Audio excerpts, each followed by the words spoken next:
pretty worn and used, and they needed a new set. Now, we will be seeing some new standards in health. There will not be a lot of change with the proposed standards, so we just figured we would just buy one set for one class only that they'll be able to use in ninth grade, because all the kids just see one teacher, and they'll use those same books period after period throughout the year. Do all the teachers take part in reviewing, every teacher have the opportunity to take? Yes, they sure They do. do? Absolutely. They have that opportunity when they attend, even if they don't attend the presentation, the materials are on display in the media center or a central location in the school, and they can go through all the materials. There's a kit for every grade level that they can go through and look at. And then for the pre-K, we use the high scope curriculum. That's the curriculum that we adopted when we first started pre-K. And we just needed to, we'd like to put some resources, just at one school kit at each school, just to update those. So this year, you'll see the total that will be proposed, and then you'll see what last year's adoption cost. So it's significantly lower this year because we're not involving all those high school content areas. When you start looking at individual courses in high school, that's where the price really increases. One thing that I'm just curious about is content. You talking about you buy the health, the 30 books of health and stuff? I'm curious what the content is, and of course the other school books too that you're buying. I know the teachers are kind of making the recommendations and deciding, if I'm not mistaken, right? So they get their input, and based off their input, you get to make a decision on what you purchase. Yeah, it have to support the Georgia Standards of Excellence. Yeah. So in the contents, the books are usually Georgia, they're usually state aligned. So the publishers align their content to your state standards, and it's our job to make sure that it's aligned as well as it can be. There's not ever going to be a perfect match in any resource, but you try to find the one that. That's why we use that rubric, to make sure we're as close as we can get. Close, because you can't rely solely on one resource to lead your instruction. You have to use multiple sources. But we use the Georgia Standards of Excellence as our guide for instruction. These are just support materials to help pedagogy, to help the teaching process, give teachers ideas, okay? But parents should, they do have that ability to make those recommendations, I guess, if that's what you're asking. Yeah, it's just, as far as content, even in social studies and whether it's history, whether it's whatever it is, I'm curious of what the content would be. That's something I'd have to look at, but I'm sure that the teachers are making good decisions. Yeah, those Georgia standards are on. They're online, Georgia Department of Education. Yeah. Go see what they are. And see, I'm not gonna say they're always right either, so. they're, and really, with some of the vendors that actually presented, I'm not gonna specifically name any of them, but the content was not aligned. So for a 5th grade book, it may have had 3rd grade standards. And so that's why it's very important that you make sure that the items you're purchasing are aligned. Everybody's tailored, that's why they have Georgia Standards of Excellence. Every state has kind of tailored, even though they kind of try to follow a generalized script for standards throughout each grade, every state puts their print on it. And so what happens is, depending on where they shift stuff from those grade levels, if you don't pay attention like we do, when you buy textbooks, you may be missing a standard that's a 2nd grade math standard that may be in 3rd grade in like Louisiana. That's right. And if you don't pay attention and go through there and check that, then you'll purchase materials that, because of our standards and when they're taught, can be flipped. We've had that happen in the past.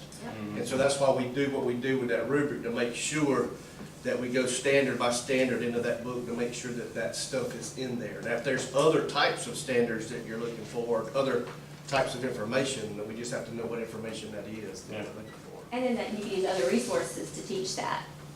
The teachers do have the liberty to use those resources. Oh, yes. So that's fine. Absolutely, we want that, we Yeah. encourage that. We always say, do not rely solely on a textbook.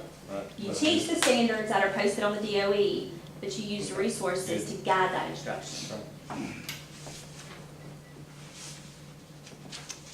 All right. So So we have a recommendation. Okay, got a recommendation from Ms. Elder. Elder. Elder. I think somebody put a- Putting an S on the end, on plural. Anyways, the elders. Anyhow, we adopt a, recommendation, we to use this resource adoption, and make this purchase. Do I hear a motion? I make that motion that we adopt, the recommendation that was presented by Ms. Elder for textbook adoption for next year, Yes, sir. Okay. Motion by Ms. Pettigrew, 1920. That's right. 1920. 1920. Mhm. We say we will Back in time. finalize in April, right? Is it, is it I guess it is. Off my date. It's early in April, Greg, but it's too early. Yeah. All right. Have a motion.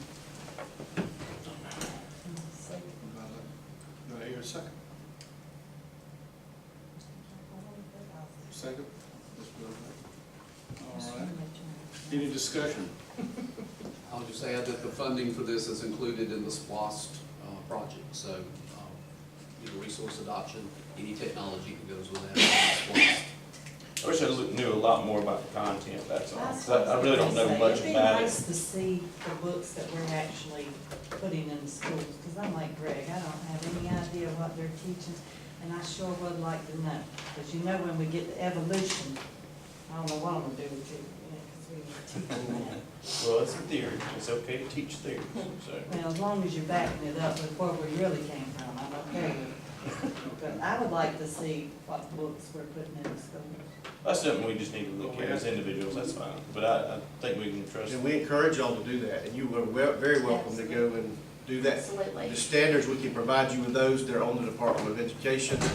And the books that we even look at come from RESUP, which has been vetted through the state, that they provide us a list, so that kind of helps us narrow stuff down. Right. There's so many vendors out there, y'all, I mean, there are probably thousands of vendors, so we have to kind of help narrow it down. RESA helps us with that, and then our teachers do the work, and they're the ones that really do the work to the standards, but we do need that feedback, need it from you, we need it from the parents, but typically, people just don't get excited sometimes about textbooks, and, that's just, You say you looked at 5 vendors on these books, basically on, does that generalize them on everything, every book or every, What do you mean? It just depends on the, like social studies, you said you looked at 5 vendors. Mm-hmm. You had mentioned that, so like far as mathematics and things like that. it is would just depend on the vendors and what I content guess what they makes it support. what meets the standards, which you're talking about state standards. Well, that's right, because based on the list that we received from the RESA, the list of publishers that usually attend the Instructional Resource Fair. So, once we get those, then we actually call these folks in to make the presentations, to bring their resources, and then we start to go through them. Okay. But yeah, it's gonna be more than one, there are multiple vendors. Sometimes some vendors do not have math resources or may not have social studies, so that even narrows the field down even more. Okay. Does this, are we still teaching Common Core now? what do you mean by Common Core? Well, that's, We teach the Georgia Standards of Excellence. And those were delineated probably from, at some point, that was a national group of standards.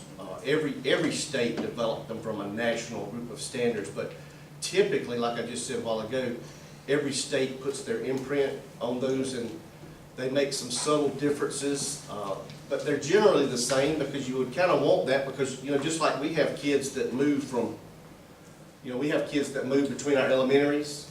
Well, we have a lot of people that move not only between counties, but they move states. And so if you weren't basically teaching the same types of stuff, you could be all over the place with kids. And when they're, like, we had a big deal with Georgia Standards of Excellence when we went from GPS about time.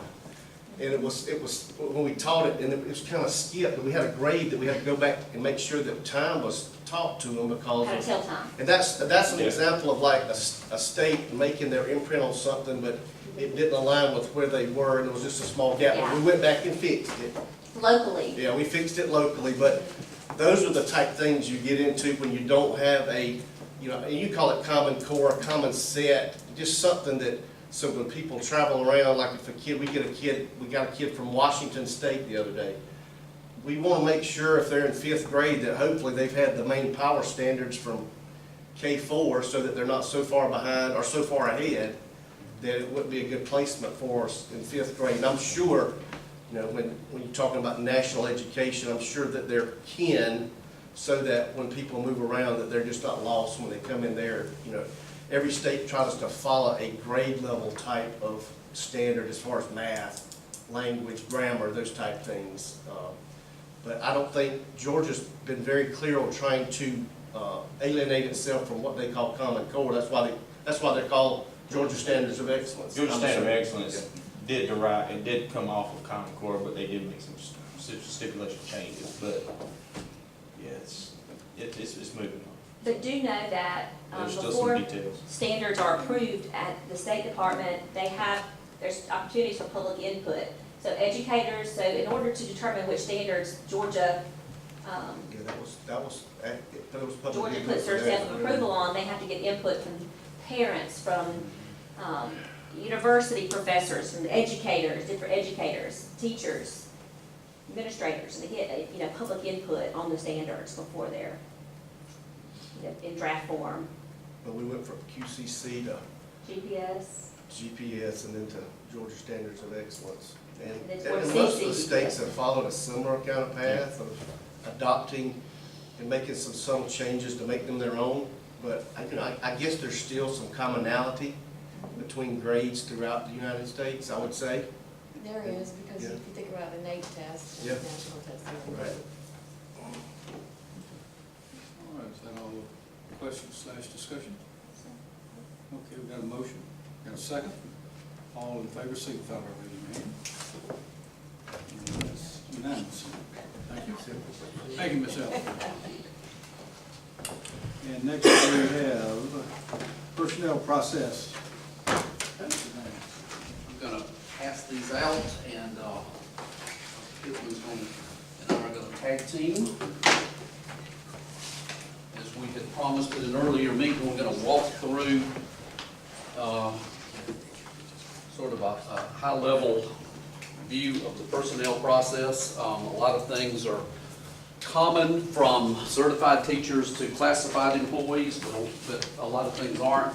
And this presentation really gears more to certified teachers. Probably. So we'll have it up on the screen, and then one for you to follow along. All right. And I've got another document Yeah. I'll hand out in a Now, minute. as we go through this, like, this obviously is a training session, so stop us if you've got questions, so that we can kind of walk through those. But we want to basically, I think the first slide, if you'll move forward there with that, Valerie, just what are we, with teacher recruitment, what are we looking for? You know, what are our goals with that? And the number one goal is obviously to attract and retain the best teachers to our school system. I'm a firm believer that if you get quality people in the classrooms with the kids, you're going to have a better product. And that's the bottom line from what we look at as far as what we're trying to put in front of our kids each day. And I think that's what we try to continue to do, is to try to find the best available candidate for any position. Some positions have more applicants and availability than others, depending on content. We may have a lot of people that are in certain, like in early childhood, there may be more applicants, but sometimes in high school, like you remember for Spanish, and we had 2 or 3 years that we couldn't even find a Spanish teacher. We had some that accepted it, but they turned it down. And typically our pool would be very shallow. So if we just had one person, that might be great. So it just varies between contents with how many is going to be in the applicant pool.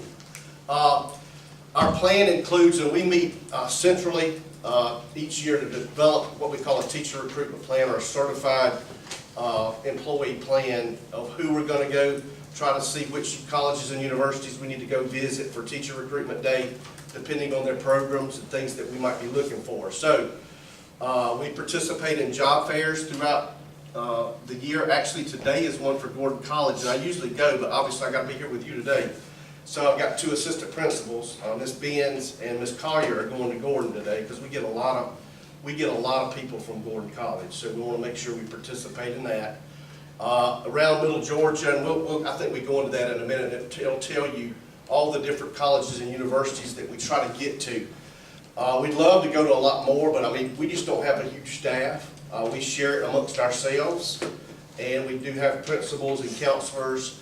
A lot of times, if they graduated for certain colleges or universities and we're looking for certain positions, then we'll ask them to go, if that's their alma mater or something like that, that they have some contacts with. So we do personal tours, a lot of times with those areas that we know that we were recruiting hard, like math, science. We may ask some of those candidates, if we've got two, maybe to come in and give them a personal tour of the school and of what we have as far as in an elementary school, what we have as far as a hydroponics lab, what do we have as far as greenhouses, that type of thing, to try to attract them to come to Monroe County Schools. So we do those as we need to basis.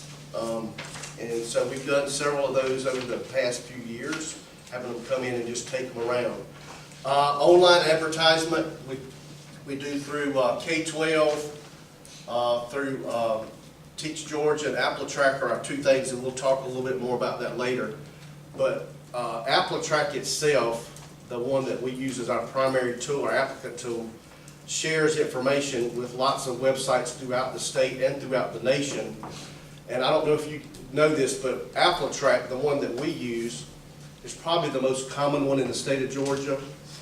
And I say that it's good to have that because if somebody applies in Houston County or in Murray County or wherever, they can actually tie their resume back to a job just clicking a button because they talk.